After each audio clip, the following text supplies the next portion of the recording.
politically liberal, people who are never married, and young adults, age 18 to 29. So just to give you a flavor of the kind of gaps we observed, those groups are about 1 in 3 said they never attended religious services before the pandemic. After, they were all north of 40%. So liberals, for instance, jumped from 31% never attending to 46% never attending. So nearly half of liberals now saying that they never attend religious services.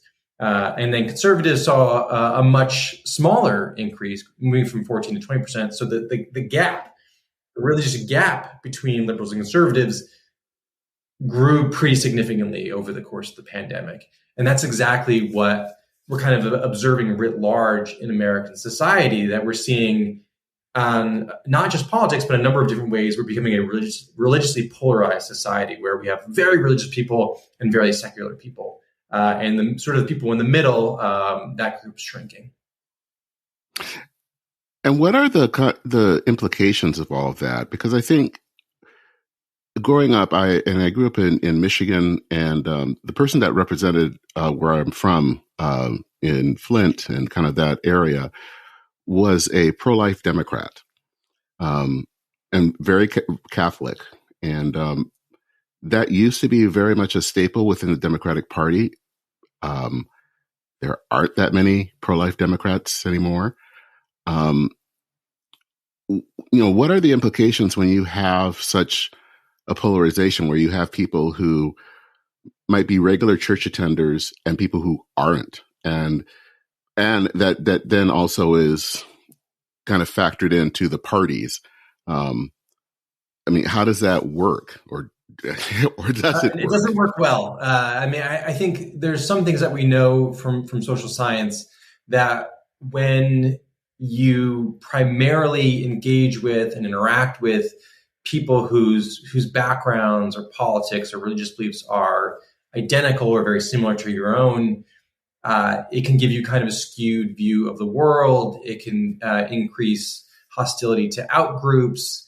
It can lead to demonization of other groups and misunderstandings and stereotyping. And so, given that American society is incredibly diverse and only growing more so, and we have to all live together, we have to at least find a way to get along.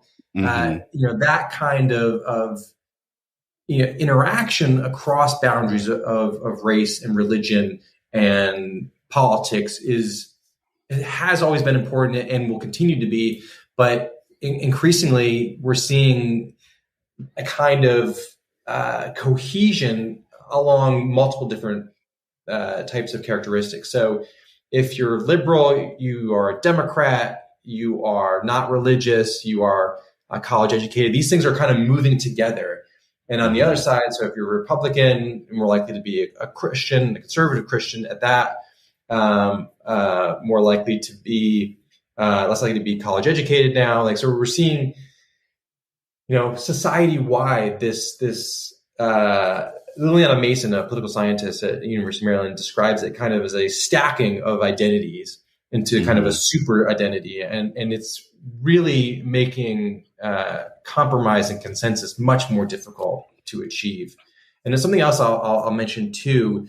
We're seeing this at the state level too, right? When a lot of our political divisions at the federal level are being magnified in the state. So like the political culture and religious culture in Vermont is now significantly different. And there's always been large differences between Vermont and a state like Mississippi, but they're growing wider. And I'll give you just one example there from a religious standpoint. So in 2013, 31% of Vermonters said that they were religiously unaffiliated, which basically means they weren't religious. They were atheist, agnostic, nothing in particular.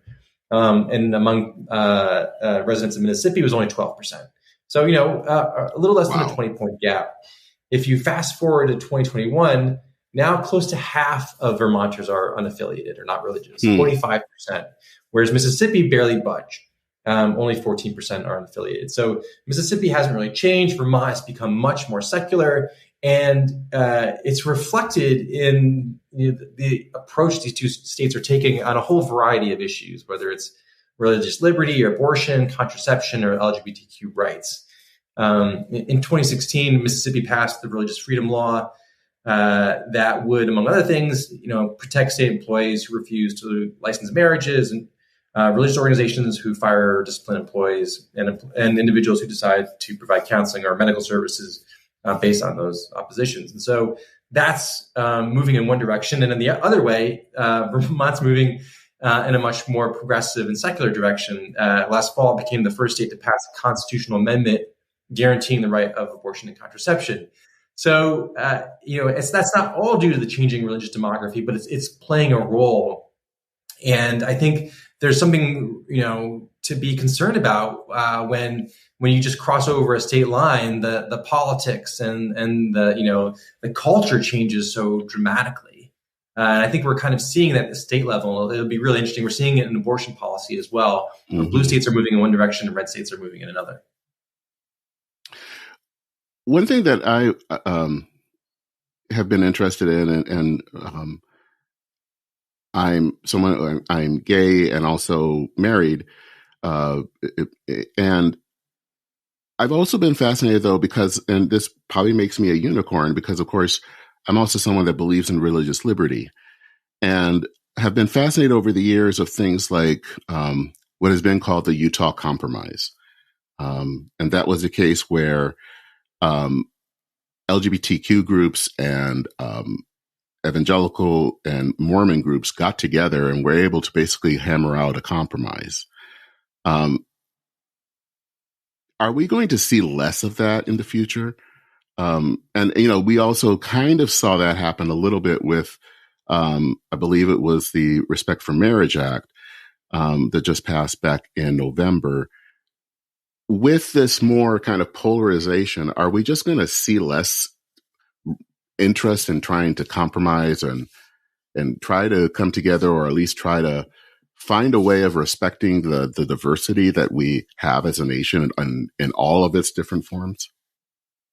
Yeah, I think that's the worry. And people who really study political polarization, that is the first thing that they'll say, right? That it makes achieving any kind of consensus, even on policies that are not as fraught, or where disagreement does not run as deep, that you don't want to hand the other side a win. You don't, like, your people don't want to see you working with the quote unquote enemy, and it becomes really difficult because there's things, whether it's a debt ceiling or other policies that we already become, infrastructure, transportation. There are things that we just need to work.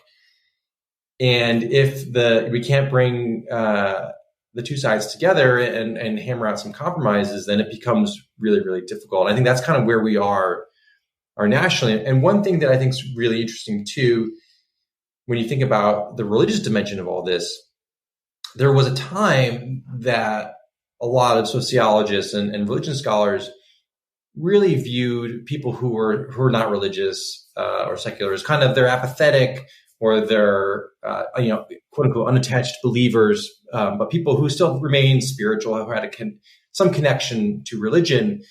There's a recent book called Secular Surge by David Campbell, Jeffrey Lehman, and John Green, actually found that secular people have many of them anyway, have a distinct worldview that separates them.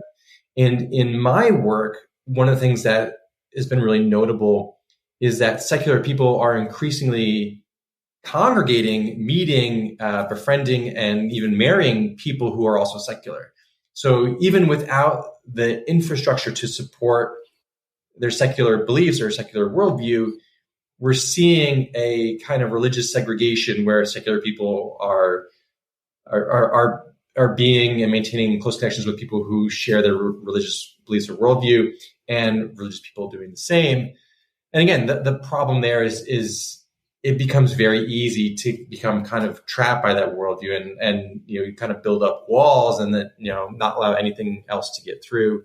So it's understandable from we understand that this tendency towards homophily, where you want to be with people who share your experience and background and can understand you like that. We know that makes sense. There's a lot of research that even goes to show why that's important, but there's a real significant downside as well.